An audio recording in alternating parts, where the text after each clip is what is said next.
FM's Tracks Momentum. You're with me, Anil, on the mic, and now it's time for our special interview feature of the day.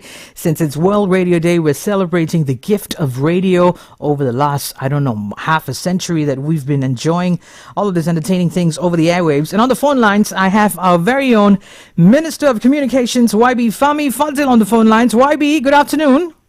Hi, good afternoon, Anil. How are you? I'm doing great, YB, and it's such an honor and a pleasure to have you on the phone lines because I've always admired your charisma when I see you speak on TV.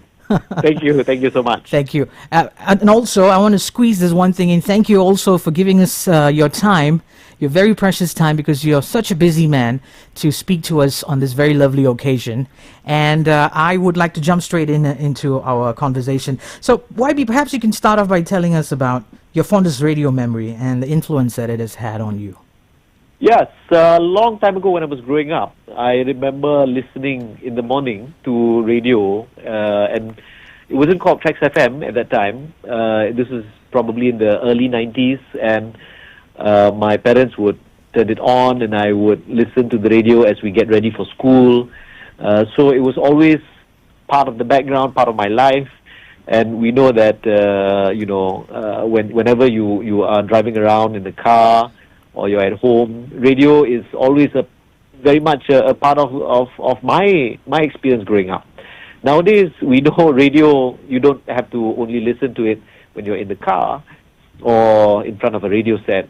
Now radio, you can really listen on the go, anywhere. So for TRAXXfm, for example, you can listen via an app, rtmklik. Absolutely. So times have changed, but I think what's really fun about radio is, especially TRAXXfm, is that it's not format radio, so you can really play anything you want. Right. And that for me is really very, very pleasurable. Right. Thank you, YB, for your thoughts. Now, we are commemorating the rich history that radio has had with, the powerful impact that it's had on news, on drama, music, sports especially. That's something that I'm covering. Now, in your opinion, how do you think has technological advancements influenced radio as a communication medium?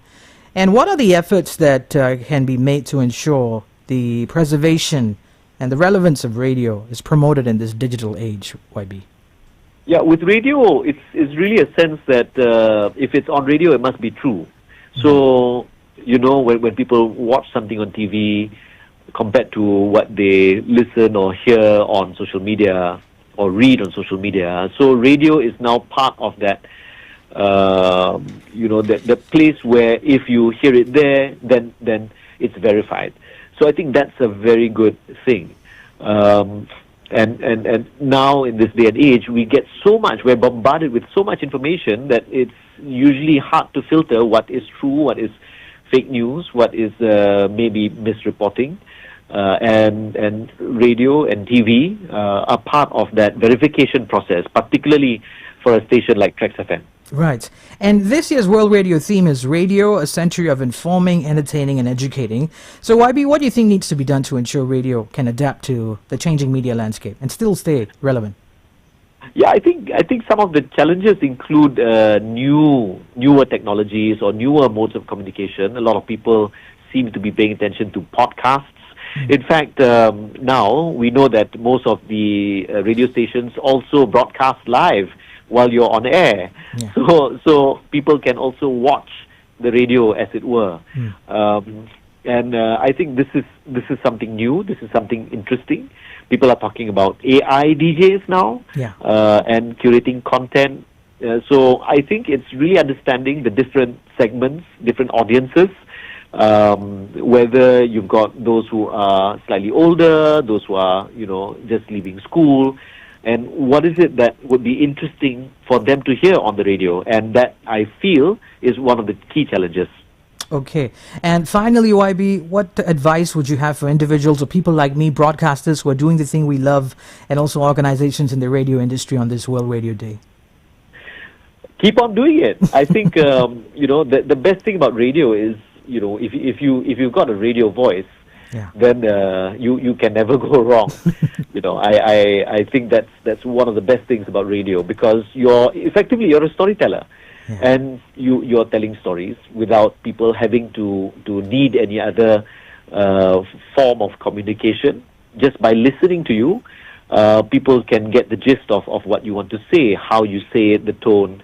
So I think we have to look at these challenges, overcome them, look at the opportunities that the new technologies present, look at how new audiences are interested in the kind of stories we want to tell, the kind of way we disseminate content. And I'm sure TRAXXfm is at the forefront of the kind of changes that we need to see, especially in radio. So keep doing what you're doing, and I will always support and always listen to the radio. Okay, I will take a pat on my shoulder on behalf of everyone here at Trax from you, YB. Thank you so much for setting aside your time. You have a wonderful day and keep being that charismatic man that you always are, YB. Have a good day. Thank you. Thank you. Bye-bye. Bye-bye. All right, that was our Minister of Communications, YB Fahmi Fadzil, sharing his thoughts on this very special occasion of World Radio Day 2024. This is Trax Momentum, and you're with me, Anil, on the mic.